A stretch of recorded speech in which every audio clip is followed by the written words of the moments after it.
What's going on, family? It's your boy C-Mo the C Mitchell checking in with another Bird Bath ATL. And we're going to make this a quick show tonight, but it's brought to you by Granddaddy Mims. This time the rum version. Go check that out, man. Real smooth taste going down. But we'll make it a real quick show, like I said. One of the things, we're going to get into a few things about the free agency and the recent salary cap increase, and what that means for Tyler Allgeier, Kaden Ellis, and even Kirk Cousins. But first and foremost, I really want to get into recent news about LaTroy Lewis, whatever, the defensive line coach, who the Falcons recently fired after allegations of sexual assault. And we won't spend a lot of time on that. I'm just really happy that that's a move that the Falcons have made with this organization, and I think that it's a huge indicator of how this team is going to be moving forward, and what this regime is all about, and the type of image and the commitment that this organization has toward women, and also just having high quality, high character people in the franchise, all in all. So really happy to see that they did that. But without further ado, we want to definitely get into some of the moves going on with free agency moving forward. The combine is still underway right now. There have been a lot of different players who've tested very well. 40 times have been off the chart for your skill positions, for your wide receivers, for some of your other players, like your skill players on defense that are, just kind of tweener weapon type of guys. And I couldn't be more ecstatic about it. The salary cap has recently gone up to $301 million. And the Falcons right now, they're estimated to have about maybe 12 or 13 million in cap space. Right now, I think it's exactly around 9 million. And that's after we have signed Kyle Pitts to his free agency tender tag. Now, Tyler Allgeier, it's looking like he's going to be requesting or looking for somewhere in the neighborhood of 3 years for $22 million. And Kaden Ellis, I believe, is going to be looking at somewhere around maybe 2 or 3 years for $9 million a year. Now, I want you guys in the comments to let me know, do you think that we'll bring back Kaden Ellis? It's almost a foregone conclusion that Tyler Allgeier is going to be gone. But I want to know, do you think that Tyler Allgeier is worth 3 years over $22 million? And do you think he's going to get that contract on the open market? Personally, I don't think he's going to get that on the open market, and I would love to see us bring back Kaden Ellis. Honestly, I believe we're going to bring back Kaden Ellis. Now, keep in mind, the Falcons can still get rid of Kirk Cousins, and they say they're going to cut him at the start of the new season. As long as we cut him by March 11th, I think that we're going to save a substantial amount in our free agency cap. I think we save another $2 million if we are able to get rid of Kirk Cousins before March 11th. Now, if we keep him past the March 11th deadline, I think we're on the hook for his whole total contract. If not, if we get rid of him before that, then we add a great amount to our salary cap, and I think that'll put us somewhere in the neighborhood of about 11 to 12 million, maybe 13 million in cap space. And there's also a great opportunity, or a great chance, that if we cut Kirk Cousins, that we could still bring him back if he doesn't sign somewhere else on the free agent market. Now, I think that some of the places we could see him maybe go might be somewhere like maybe Pittsburgh. We could also see him maybe go somewhere. Now, there's not a guarantee, though. I think that they might be a little bit frustrated up that way. He could also go to New York. And we could also see him going back to the Minnesota Vikings. But there's no telling where that could end up. And we are also kind of being linked to Tyson Bagent. Now, I don't think that that's a move we're going to make, because more than likely we're going to have to try to give up. We're going to have to give up a draft pick for him. And I'm not sure what kind of draft pick we're going to be giving up for him. But I would love to see us bring back Kaden Ellis, like I said. And I'm pretty certain that we're going to bring him back, because there are a few linebackers out there on the free agent open market. But I think that some of those guys, some of these younger studs, are guys who are probably going to command a lot more in free agency. Honestly, the Jaguars have a young stud out there at middle linebacker who could potentially be somebody for us to actually go after. And there are a few other linebackers as well, too. I don't want to speculate too much. I'm not sure about exactly how much these guys could command on the open market. And there's a chance that we could see Kaden Ellis walk, and maybe we go with some more edge rushers, and we try to do some things with Jalen Walker a little bit more. Also, there are a few linebackers in the draft that we might be able to get as maybe day 2 or day 3 players as well, too. As of right now, we have a 2nd round, a 3rd round, a 4th round, no 5th rounder, but a 6th and a 7th round. I believe that we're going to definitely try to make some trades. And we'll get into that a little bit further, but first I want to give a shout out to the chats out here. What up to Eric Mack?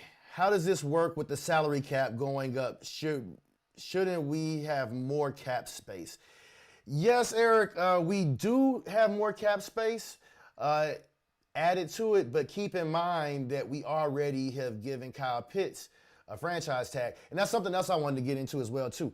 A lot of people were thinking that Kyle Pitts' franchise number was more around $16 million. It's actually in the neighborhood of around $15 million, and like $15 million and 20,000 or something like that, or 40,000.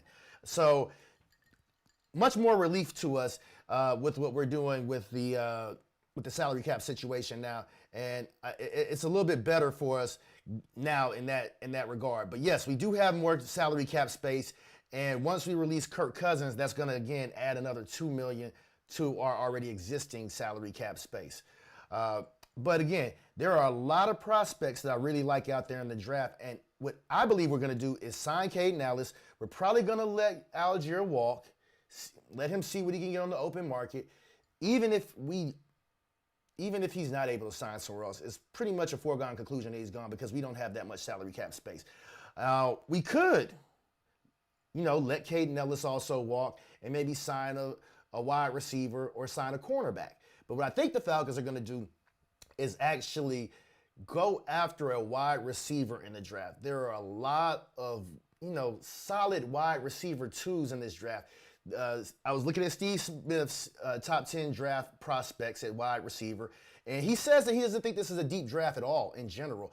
But definitely not a deep draft for like a Malik Neighbors or any of those type of guys early on. Now, for that reason, we can see a lot of teams go with wide receivers and some of these other skill positions very early on. There's some linebackers that tested really good. Ohio State had a few great prospects out there. Their edge rusher, their linebacker, and one of their guys in the secondary as well too.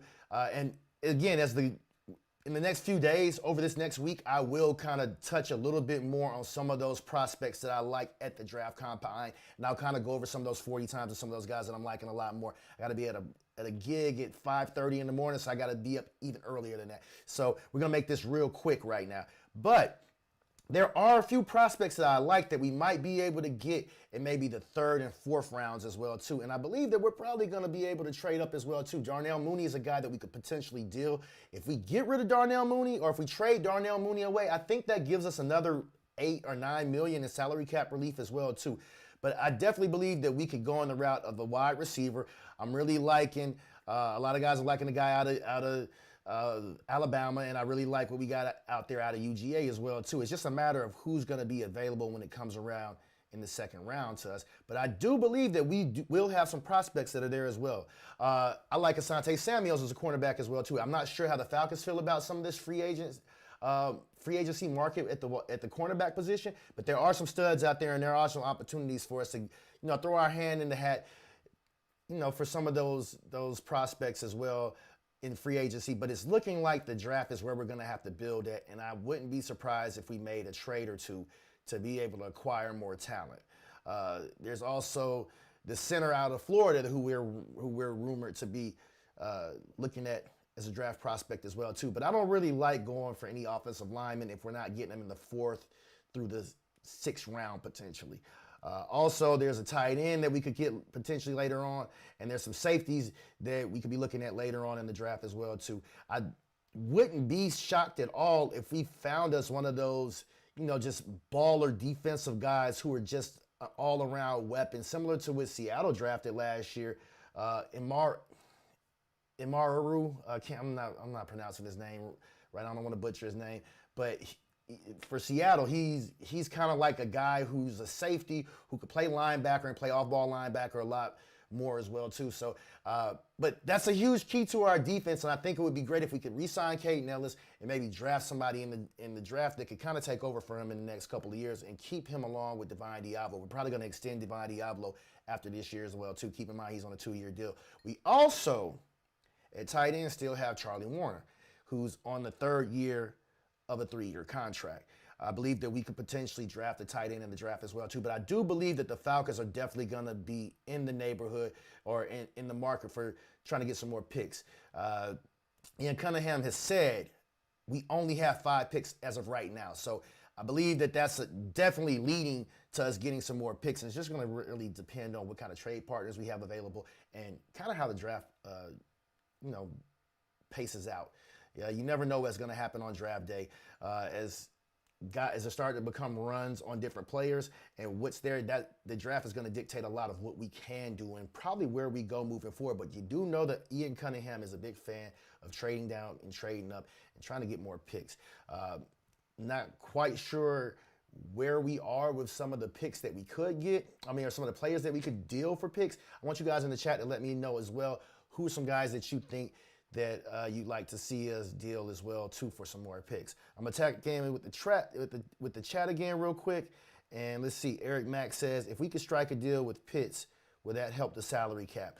Yeah, it would help the salary cap. The new team would be on the hook for that salary. But listen, guys. I know people want to see us get rid of Kyle Pitts and maybe trade him for some picks, but I don't think we're going to get a 1st-round draft pick for Kyle Pitts, and I don't think we're going to get a 2nd-round draft pick as well, too. And Kyle Pitts is kind of in that unique position that you can't really replace what you're going to get for him.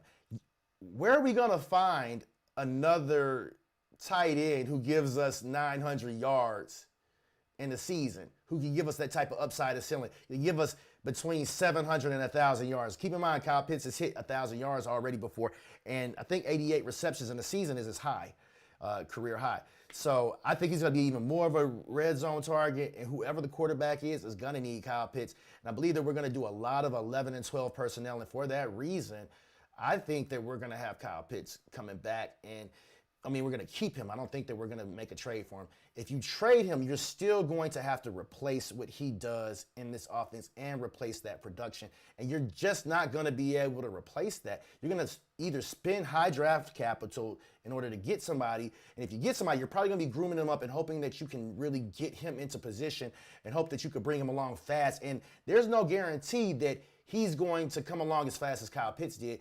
And Kyle Pitts had his growing pains as well too. Tight ends in this league have growing pains as they start off early. So it's no guarantee that you could just really replace that right away. And there's not anybody on the open market that gives you what Kyle Pitts gives you. And then if you get rid of him, you're going to still have to replace what he brings to your offense as a receiving threat. And then you still have to bring in a number 2 receiver, because right now we don't really have anybody that we feel really that confident in as a number 2 receiver. Darnell Mooney is still here, but I don't think that Kevin Stefanski is going to like him in this new offense, at least not as our main number 2 receiver. If nothing else, we need more depth as well, too. So we'll probably be able to, even if we keep Darnell Mooney, you want to be able to keep Kyle Pitts out there as well, too. So I don't think that that's a way we're going to go. But, yes, it would give us some more salary cap relief for us as well, too.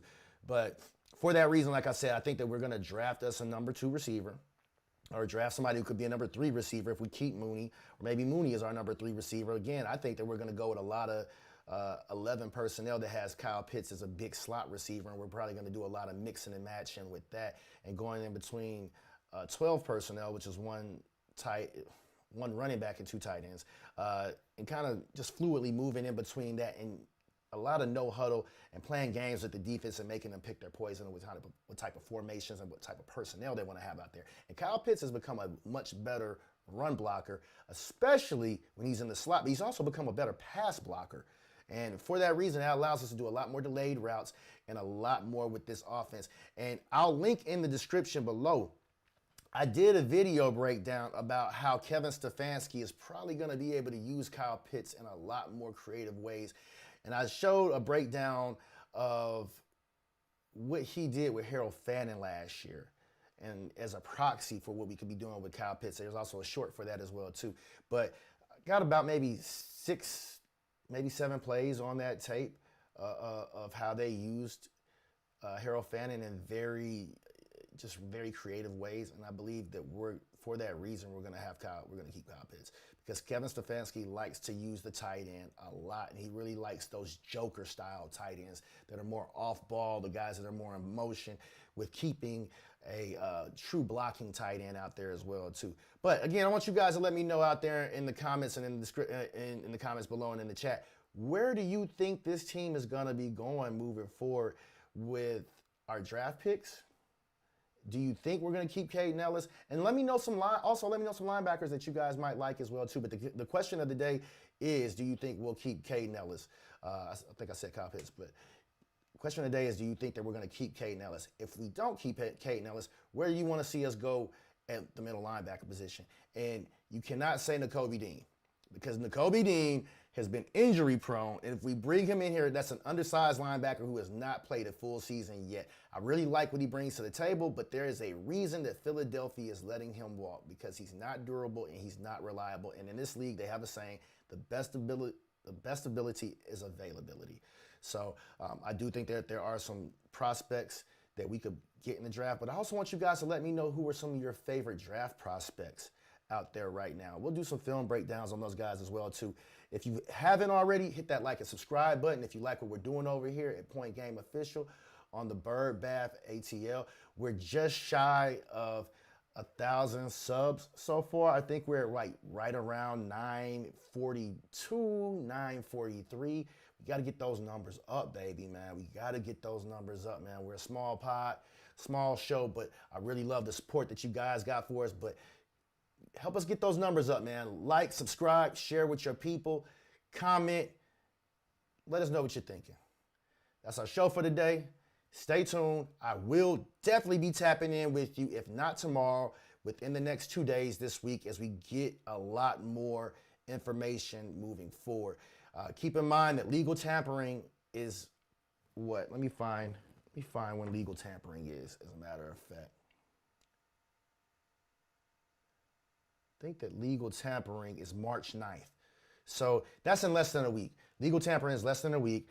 And it's going to be interesting to see what kind of players that, what kind of deals are kind of under the table. Honestly, I think that they're actually doing a lot of talking right now. But I will keep you guys posted as we make more moves. And as soon as we get updates on Kaden Ellis and what that situation is looking like, I'll get back to you guys ASAP. C-Mo to C. Mitchell checking out for Point Game Official in the Bird Bath ATL. Peace.